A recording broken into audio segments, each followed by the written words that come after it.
అందరికీ నమస్కారం. కథ ఈ పాపం మాదే. ఇప్పుడంత అవసరం ఏమొచ్చిందిరా? పైగా సెలవు రోజులు కాదు. అటు పిల్లలకు ఇటు కోడలికి సెలవు ఇస్తారో లేదో. మేమిప్పుడు ఇంటికి వచ్చి ఏం చేయాలిరా? మాకిక్కడ ప్రశాంతంగా ఉంది. ఇంకోసారి వస్తాంలే అన్నారు అంజనీదేవి గారు కొడుకును ఉద్దేశించి. మహిదర్ నొచ్చుకున్నట్టు చూశాడు. ఆ చూపును అర్థం చేసుకున్న అతని భార్య రవలి అత్తామామల్ని ఉద్దేశించి అంది. అదేంటి అత్తయ్య అలా అంటారు? ఈ వయసులో మిమ్మల్ని ఒక్కరోజు కూడా ఇంట్లో ఉంచుకోలేకపోతున్నామే అని ఎంత మదన పడిపోతున్నామో తెలుసా? మీ అబ్బాయి నేను రేపు ఎల్లుండి 2 రోజులు సెలవు పెట్టాము. పిల్లలకి కూడా సెలవు ఇమ్మని డైరీలో రాసి పంపించాలి. ఆ తర్వాత రోజు ఆదివారం. 3 రోజులు మనమంతా కలిసి ఉందాం రండి. మీరైనా అత్తయ్యకి నచ్చ చెప్పండి మావయ్య. వాళ్ళంతా ప్రాధేయపడుతుంటే కాదంటావేంటి? రిటైర్ అయ్యి ఇక్కడికి వచ్చిన 6 నెలల తర్వాత మొదటిసారి వాళ్ళు ఇంటికి రమ్మని కోరుతున్నారు. అయినా మనం వెళ్తున్నది పరాయి ఇంటికి కాదుగా, మన కొడుకు కోడలు ఇంటికేగా. ఏమంటావ్? అన్నారు రమణరావు గారు భార్యకు నచ్చ చెప్తున్నట్టుగా. నేననేది అదే. 6 నెలలుగా అలవాటైపోయిందిగా. అక్కడికి ఈ 3 రోజుల భాగ్యానికి వెళ్ళకపోతేనేం? అప్పుడప్పుడు అబ్బాయి వచ్చి మనం చూసి వెళ్తూనే ఉన్నాడు. ఇంకా మనం అక్కడికి వెళ్ళి చేసేదేముంది అన్నారావిడ. అలా అనకమ్మా. మాకు కుదిరితే అసలు మిమ్మల్ని ఇక్కడ చేర్పించే వాళ్ళమే కాదు.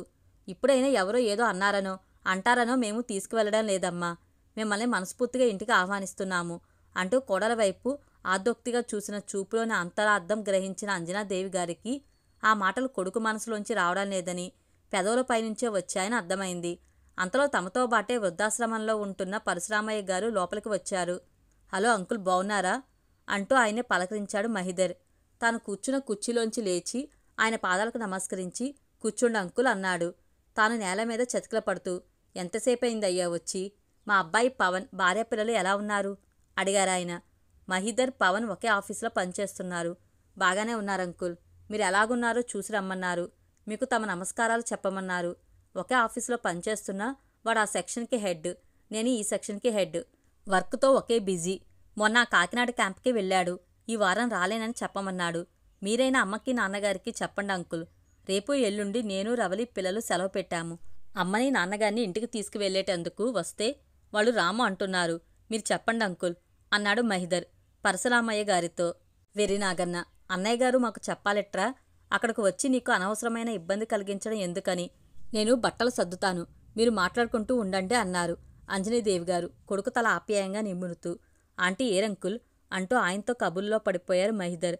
ఆయన కోడలు మనవలు విశేషాలు అడుగుతూ ఉండిపోయింది రావాలి. మధ్య మధ్యలో రమణరావు గారిని సంప్రదిస్తూనే 3 రోజులు ఉండేందుకు అవసరమైన లగేజ్ని సిద్ధం చేశారు అంజనాదేవి గారు. వాళ్ళు తెమిలాక తల్లిదండ్రులను తీసుకుని బయలుదేరాడు మహిదర్ భార్య రవలితో సహా.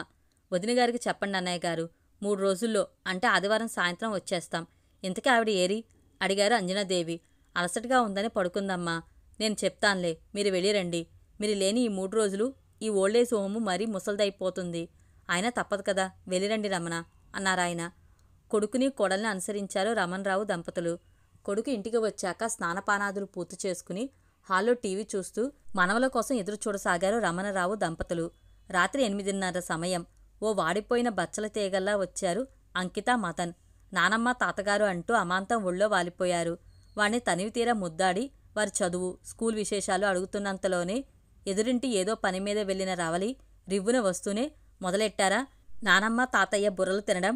గబగబా స్నానాలు చేసిరండి. మీరు హోంవర్క్ చేసుకుంటుంటే అన్నం పెట్టేస్తాను అని హుంకరించడంతో పిల్లలిద్దరూ బిగ్గమొహం వేసుకుని కదిలారు.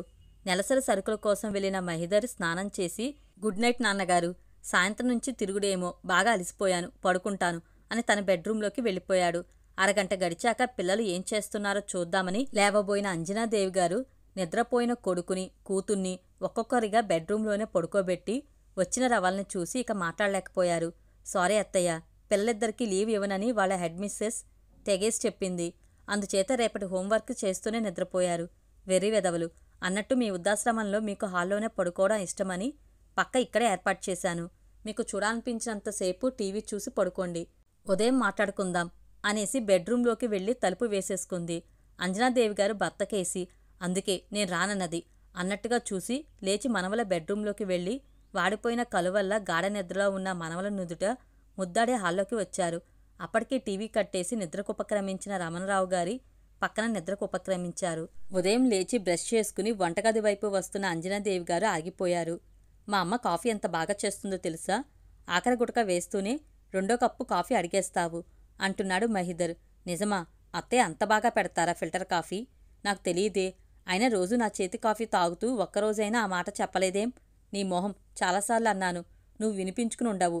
అలాగే అమ్మ వంట చేసిందంటే ఇక మర్నాటి వరకు భోజనం చేయనవసరం లేదు. అయితే ఈ 2 రోజులు మీ అమ్మగారి చేత వంట చేయించుకోండి.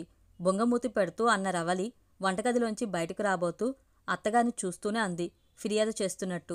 చూడండి అత్తయ్య, మీరేంటో బాగా వంట చేస్తారట. అంటే ఇంతకాలం నుంచి నా వంట కర్మకాలి తింటున్నారనేగా అర్థం. పోనీలేమ్మా, అలాగని ఎందుకనుకోవాలి? ఈ 2 రోజులు నువ్వు వంట ముట్టుకుంటే నా మీద ఒట్టే, సరేనా? అంటూ కాఫీ కలపడం కోసం నడుం బిగించారామే. భోజనాలైన వెంటనే ఆఫీస్ నుంచి అర్జెంటు ఫోన్లు రావడంతో విసుక్కుంటూ మహిదర్ కాలనీలో మరో ఆఫీసర్ గారి భార్య దగ్గర క్లచ్ వర్క్ నేర్చేసుకుని వస్తానని రవలి వెళ్ళిపోయారు. మళ్ళీ ఎప్పుడో సాయంత్రం వేళకు వచ్చారు. అప్పటికే రాత్రి వంట కూడా పూర్తి చేసేశారు అంజనాదేవి గారు. తాను నేర్చుకున్న వర్క్, కొత్తగా నేర్చుకునే ఎంబ్రాయిడరీ వర్క్ చేసిన చీరలు అన్నీ చూపుతూ కబులు చెప్తుండగానే పిల్లలు వచ్చారు. మళ్ళీ గత రాత్రి టైం టేబులే. ఇదే విధంగా శనివారం కూడా గడిచిపోయింది. రేపు సెలవే కదా, ఈ వేళైనా పిల్లలతో మేము కాసేపు కబులు చెప్పుకోవచ్చా? అడిగారు రమణరావు గారు కోడల్ని. అయ్యో, ఎంత మాట! వాళ్ళకి ఖాళీ లేకగాని, లేకపోతే మీతో ఎన్నెన్నో కబులు చెప్పేవారు. పిల్లలు, ఈ వేళంతా మీరు తాతగారితో నానమ్మతో కబులు చెప్పుకోండి, మీ ఇష్టం అంటూ పర్మిషన్ ఇచ్చింది రవలి. ఆ కొద్ది సమయానికే బ్రహ్మానంద పడిపోయారు ఆ దంపతులు. అందరూ భోజనాలయ్యాక టీవీ ముందు కూర్చున్నారు. అది రమణరావు దంపతులు ఉంటున్న వృద్ధాశ్రమంపై రూపొందించిన ప్రత్యేక కార్యక్రమం. ఆ వృద్ధాశ్రమంలో వృద్ధుల మనోగతాలు, వ్యతలు ఏ పరిస్థితుల్లో తాము అక్కడ చేరినది నిర్మోహమాటంగా వెల్లడిస్తున్నారు. తమ ప్రస్తుత పరిస్థితిని వివరిస్తూ తమను అక్కడ చేర్పించిన తమ పిల్లలకు ఆ స్థితి రాకుండా చేయాలని ఆ భగవంతుని ప్రార్థిస్తున్నామని, వారెక్కడున్నా క్షేమ, స్థైర్య, విజయ, ధైర్య, ఐశ్వర్య, ఆరోగ్యాలతో సుఖంగా శాంతిగా జీవించాలని కోరుకుంటున్నామని విలపిస్తూ ఆశీర్వదించారు. కొందరు వృద్ధులైతే వెక్కి వెక్కి ఏడ్చారు. తమను అక్కడ చేర్చాక కనీసం బ్రతికి ఉన్నామో లేదో చూసే నాథుడు లేడని పరశురామయ్య గారు, ఆయన భార్య కూడా మాట్లాడారు. మహిదర్, రవలి ముఖాలు నల్లగా అవడం గమనించారు రమణరావు దంపతులు. ఆ కార్యక్రమం మీద తీవ్ర నిరసన తెలియజేసింది రవలి. వాళ్ళ పిల్లలు ఎటువంటి పరిస్థితుల్లో తమ ఇళ్లల్లో ఆ తల్లిదండ్రుల్ని ఉంచలేకపోతున్నారో ఆ టీవీ వాళ్ళకేం తెలుసును? అయినా ఆ ముసలాళ్ళు కూడా అంత నిర్మోహమాటంగా తమ పిల్లలు ఎంత వెధవలో అలా బహిరంగంగా చెప్పేయాలా? ప్రజలందరి ముందు వెధవల్ని చెయ్యాలని కాకపోతే అంటూ. పోనీలెమ్మ, వాళ్ళ మనసులో బాధ కొద్దీ అని ఉంటారు. అందరూ మీలా వారానికో నెలకో ఒకసారైనా వచ్చి కనిపించి వెళ్తుంటే ఆ ముసలి ప్రాణాలు ఎంత సంతోషిస్తాయో అది వాళ్ళంతట వాళ్ళు తెలుసుకోవాలి గాని ఎవరేం చేయగలం అన్నారు అంజనాదేవి. నాకు తలనొప్పిగా ఉంది, నేను వెళ్ళి పడుకుంటా నాన్నగారు అంటూ తన బెడ్రూంలోకి వెళ్ళిపోయాడు మహిదర్. మీరు ఇవాళకి తాతగారి దగ్గరే పడకేసేయండి, ఆయన బుర్ర పాడైపోయింది, నేను వెళ్తానత్తయ్య అంటూ భర్తను అనుసరించింది రవలి. నిద్రపోతున్న మనవల్ని చూస్తూ ఎవరి జ్ఞాపకాల్లో వాళ్ళు ఉండిపోయిన రమణరావు దంపతులకు చాలాసేపటికి గాని నిద్ర పట్టలేదు. అర్ధరాత్రి హఠాత్తుగా మెలకువ వచ్చింది అంజనాదేవి గారికి. మంచినీళ్లు తాగుదామని వంటగది వైపు రాబోతున్న ఆమె కొడుకు బెడ్రూంలోంచి వినబడుతున్న మాటలు వింటూ ఆగిపోయారు. పెళ్ళాం 2 రోజుల పాటు వంట చేయకుండా మీరు ప్లే చేసిన ట్రిక్ గ్రాండ్ సక్సెస్, అందుకు మీకు ఈ బహుమతి. ఆమె ఏం బహుమతి ఇవ్వబోయిందో గాని మరేంటనుకున్నావు అయ్యగారంటే? ఇంత చిన్న బహుమతా అంటున్నాడు గారంగా మహిదర్. లేదు లేదు, మీ ఫ్రెండు పవన్ ఆ టీవీ9 కార్యక్రమం ఉందని ముందుగా తెలుసుకుని చెప్పబట్టి సరిపోయింది. వెంటనే మీ అమ్మానాన్నల్ని అక్కడ్నుంచి తప్పించి తీసుకొచ్చేశాం. అదే వీళ్ళు కూడా అక్కడే ఉండగా ఆ కార్యక్రమం జరిగి ఉంటే మన గురించి వీళ్ళు ఏం చెప్పేవారో ఏమో. మన పని అయిపోయిందిగా, రేపు తీసుకెళ్లి అక్కడ వదిలేసి రండి. ఏది ఏమైనా నా మాట మన్నించి నా కోరిక తీర్చినందుకు మీకు అసలైన బహుమతి నేనే. మీ ఇష్టం వచ్చినట్టు చేసుకోవచ్చు అంది రవలి. నీ పంతం నెగ్గించుకునేందుకు వారం రోజులు పస్తు పెట్టి ఇప్పుడు బహుమతులు ఇస్తావా? అసలు నిన్ను ఇక వినలేకపోయారావిడ. లేకలేక కలిగిన ఒక్కగానొక్క కొడుకుని అల్లారముద్దుగా పెంచి ప్రాణప్రదంగా ప్రేమించి అడిగిందే తడవుగా కాదనకుండా అతి చిన్న కోరిక నుంచి అతి పెద్ద కోరిక వరకు తీర్చి పెద్ద చేసినందుకు తమ కొడుకు తమకు ఇచ్చే విలువ, ప్రతిఫలం ఇదా? ఎంత నాటకం ఆడాడు! తల్లిదండ్రులందు దయలేని పుత్రుడు. సుమతీ శతకంలోని పద్యం గుర్తుకు వచ్చిందా మీకు? దాసుడైన వాడికి, అది భార్యాదాసుడైన వాడికి ఈ వృద్ధాప్యంలో కన్నవాణ్ణి సాకే అవసరం, అవకాశం లేదు ఈ రోజుల్లో. వీళ్ళకన్నా ఆశ్రమంలోని వారే తమకు అసలైన ఆత్మబంధువులు. తనకు మాలిన ధర్మం పనికిరాదు నాయనా అని నేర్పినందుకు నీవు నేర్పిన విద్యయే నేరజాక్ష అన్నట్టు చేశాడు. ఈ శిక్ష అనుభవించాల్సిందే. అవును, ఈ పాపం మాదే. ఉదయాన్నే లేచి ఒక్క క్షణం కూడా ఇక్కడ ఉండకూడదు అని నిర్ణయించుకుని మంచినీళ్లు కూడా తాగడం మర్చిపోయి వచ్చి గాఢ నిద్రలో ఉన్న భర్త పక్కన పడుకుని బెడ్లైట్ కేసి చూస్తూ ఉండిపోయారామె.